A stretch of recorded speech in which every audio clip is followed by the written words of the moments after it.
Okay, so for Module 1, you want to focus on the first thing you want to do. You want to focus on getting this introduction quickly and completely done so that you can have evidence to show that you engaged in the course. Module 1, we're going to be really focusing on how we become professional counselors, the ethics and the rules, and how ACA versus your national laws, codes of ethics, and those change as you go down to state laws and regulations. So I have provided for you some ACA links to your ACA Code of Ethics, which you went over in ethics course, your National Board of Certified Counselors state laws, and then you have a few additional articles that you can use for starting off on the right foot, um, the dilemmas and stuff that you can face as a clinical counselor or a clinical supervisor. And we have our PowerPoint. Your your assignment for today, I'm going to go over Texas rules and regulations as part of the lecture with the PowerPoint. But your assignment for today is for you to either choose what state you live in or the state you want to work in. So if you live in Kentucky, but you want to get licensed in Florida, if that's your goal, then you're going to use Florida. So it's not so much deciding where you live as what state do you want to be licensed in.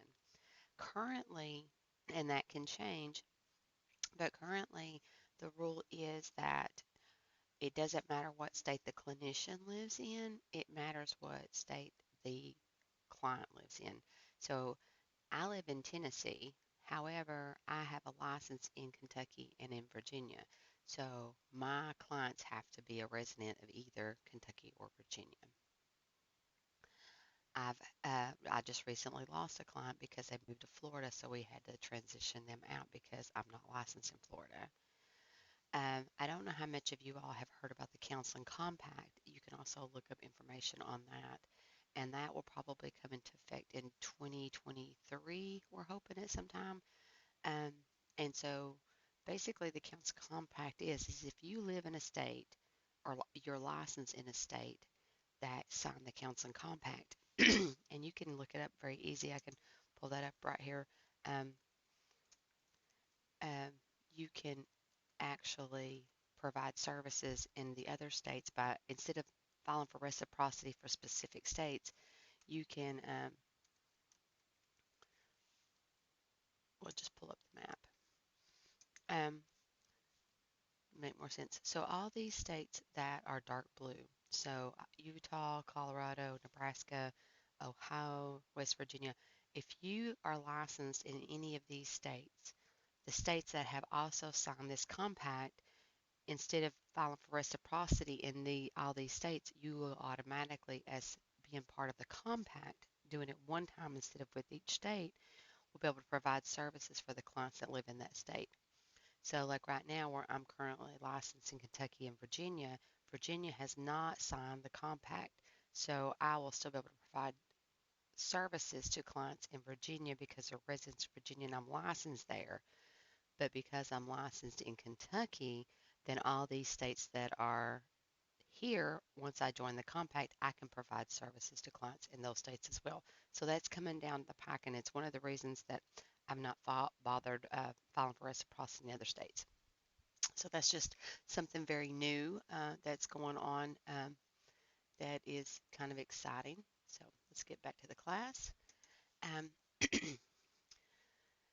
for your discussion board assignment, you're going to choose whatever state you want to be licensed in, and you're going to go through here and put in the information like I did for Texas, and you're going to find out information about how to become licensed and what the rules and regulations are that, and make up your own grid. You can make it just like this, or you can do a little bit different. It's whatever you want to do, but you're going to talk about maybe what stands out about that state. You're going to provide information about where you found it, like links or upload PDFs or whatever, what their code statutes are, regulations, hours. So you can kind of see what I did here for Texas, and I'm going to go over Texas specifically.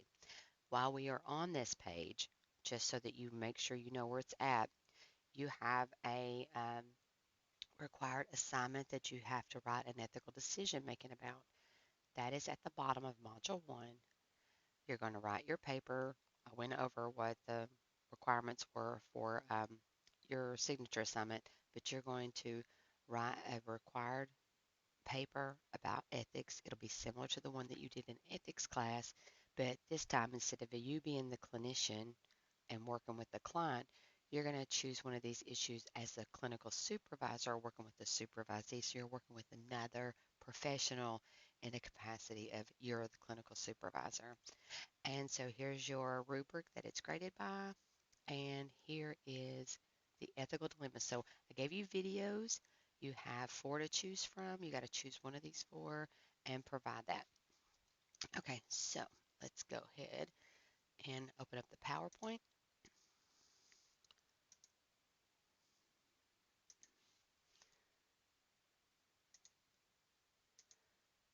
Okay. Oops.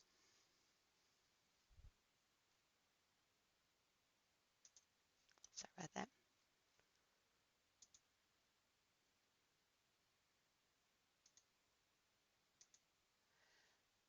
Okay, so clinical supervision, as with the counselor, as with everything in the ACA Code of Ethics, there are specific ethical codes that are specifically targeting the conversation of clinical supervision. Uh, in your case, the most current 2014 Code of Ethics, it's in Section F.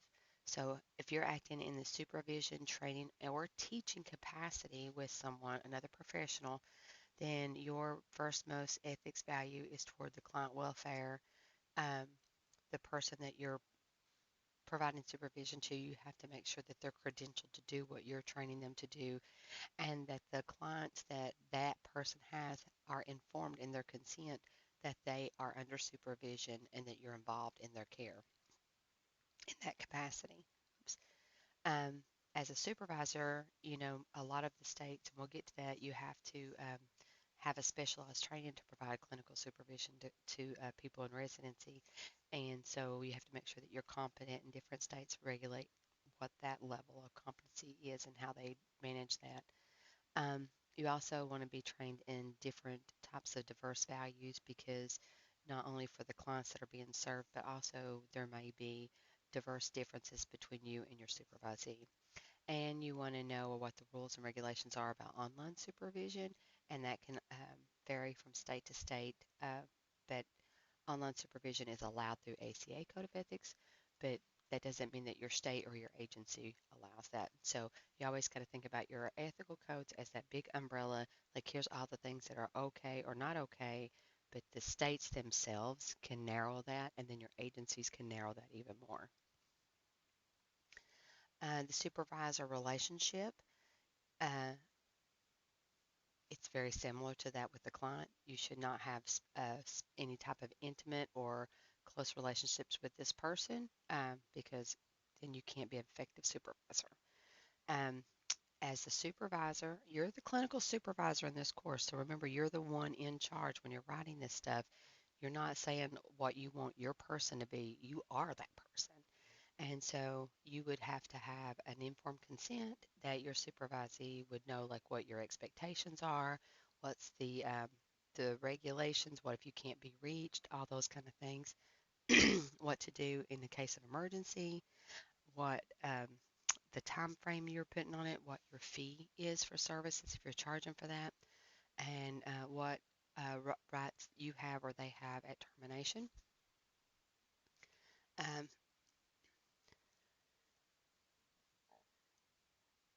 you have to go over ethics.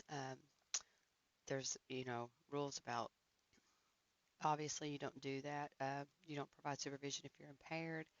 You don't want to disclose too much, but you can, as a clinical supervisor, really give examples of your past experience as a clinician to show them like how you've learned and grown. You are a gatekeeper. Your goal as a clinical supervisor is doing remediation, helping someone else master skills, and gatekeeping and protecting the clients that are being served. Um, so those website links are here, but they are also on your Blackboard page. Each state, depending on which state you're going to get licensed in, each state has a little tweak on their license requirement, whether that's they may accept the K-CREP standard courses, but then they may also add an additional course. They may accept one of the two national exams that we have, the NCMHCE or the NCE. They may accept that as their exam, but they may also have a separate exam or an additional exam as well into that. So you need to know what the requirements are. So there are going to be specific numbers you have to have of direct service, what what counts as direct service, how you can or cannot do individual and group supervision. So part of being a supervisor is knowing the rules and regulations for that state. So part of the being a supervisor is knowing the rules and regulations for that state. Examples of specific things would be Texas has a specific educational requirement, which is why we're going over Texas today, because Texas requires that in your educational piece that you explore some of the rules, regulations, laws that are specific to Texas and that students know where those are. Tennessee and Texas both have a jurisprudence test in addition to the state exam. Florida, you have to take a human sexuality class, and Virginia only accepts the NCMHCE. And so there's a lot of differences per state. Make sure that you take the time, look at some of this stuff, and you can use my chart as like looking at for specific things that you wanted to look at. So the first review of Texas state laws are that you have to have a master's program and a 60-hour credit semester. That's kind of a norm. But there might be differences, a little bit of differences. And so the difference unique to this state is that you have to have uh, an additional course including record management, overview of business, family law, and practice, and the study of the current council rules, which is what we're going to go over. You have to have clinical requirements in Texas of a specific amount of time. So here it says you have to have 300 clock hours of supervised practicum with at least 100 hours of direct client contact. Some states are higher than that, some states are not. Here's your residency information, 3,000 hours, which half of it has to be direct client. So this is in school. This is once you graduate under residency. I put in here the link to some of these forums and websites that I found this stuff at, which I'm going to pull that up. They accept both. They accept both exams, um, state exams, and some of their specific requirements for this state is that you have to have 4 hours of ethics every 2 years and 6 hours in supervision. So they require a 6-hour training in supervision. So some of the things that we want to go over is when you go to these links, the first thing that you go to is their main page, and that tells you like differences between marriage and family, professional counseling, psychology, and social work. And so you can kind of click around and find things. So when you go to your state's page and you're doing this for yourself, you're going to see that they're laid out very different. They're very individualized, but they usually have a board that covers multiple licensures. So you need to make sure that you're looking for the one for professional counseling. So the first thing we're going to look at is the occupational. And so with the occupational provisions, this is a very general provision page. What this does is you'll see this in a lot of the policies and stuff like that. They are going down through here, and every time that they use a term, they are defining what they mean in their handbook and their documentation, what those terms mean. So that if you say, well, I thought this was that, they've got every term that they use in the professional setting of how that's defined. So that's the kind of things you want to pay attention to is if you don't know exactly or you're not familiar, then you need to say, okay, this is what they mean when they say this, because they're telling you exactly what they mean. They tell you who your members of your board is and how they get elected and what the requirements are of each board member, what powers they have, what powers they don't have. So these are things like when you're going to get licensed in these states, you need to kind of know. They tell you how they can remove you from a board. If you're a board member, what can cause you to get discharged from the board? Because as a self-governed board, we want to be very specific and very strict on what we allow, what we don't allow, because we want to govern ourselves as a state board for our licensure and not have outside entities that get control of our licensure. So that's why the boards are so specific per state and govern themselves. So what power, what responsibility, what reimbursement, what duties, all this is in your rules and regulations for every state. So this might look a little different because it's Texas, but each state website is going to have similar, just tweaks regarding their own specific state. They outline what the qualifications are for license requirement. So you can see there's a lot of jargon in here because they have to like label everything like a law, a rule, a legislation, a chapter, whatever.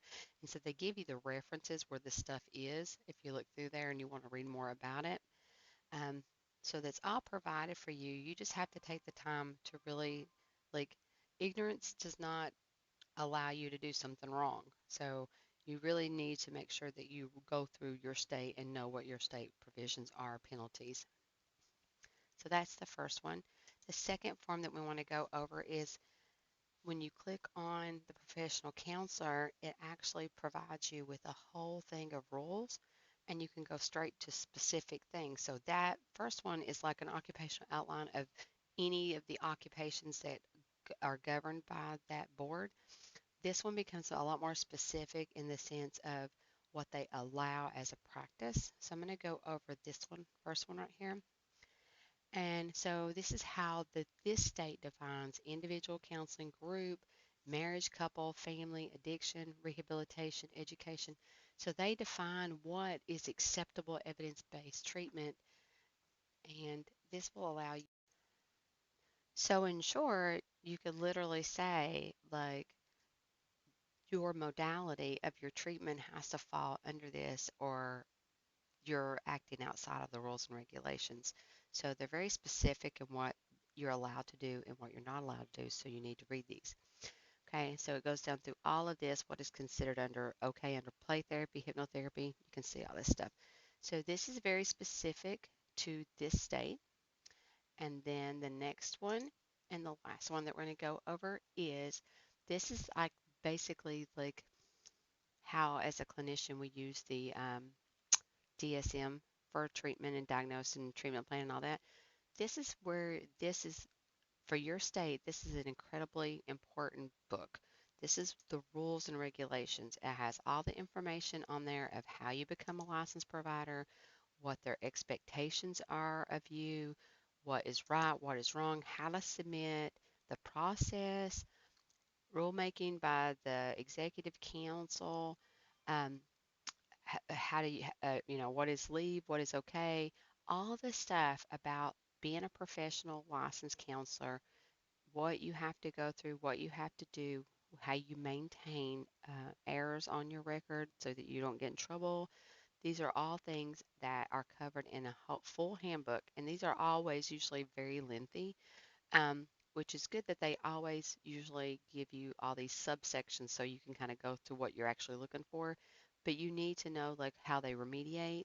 Boards have a right to remediate you, whether it's like, oh, you have to take more ethics because this was an ethical violation, to discharging you, stripping you of your license, post suspending your license indefinitely, um, or just for a temporary period where you have to wait a while before you can practice again, to actual pressing criminal charges. So this stuff is very important, and you want to know what the state that you're going to get licensed in is requiring of you. And so that's why the most important part of this assignment is, do you know where to go to find the information and do you understand the regulations in your state? So that's why the assignment is that you're going to kind of fill in the grid and do that stuff for your own state. And so all this information is here for people in Texas already. And if you're not in Texas or not wanting to be licensed in Texas, you might be doing it for Hawaii or Florida or Kentucky, Virginia, West Virginia, wherever you want to be licensed at, that's the place that you want to provide the grid for this assignment. Thank you all.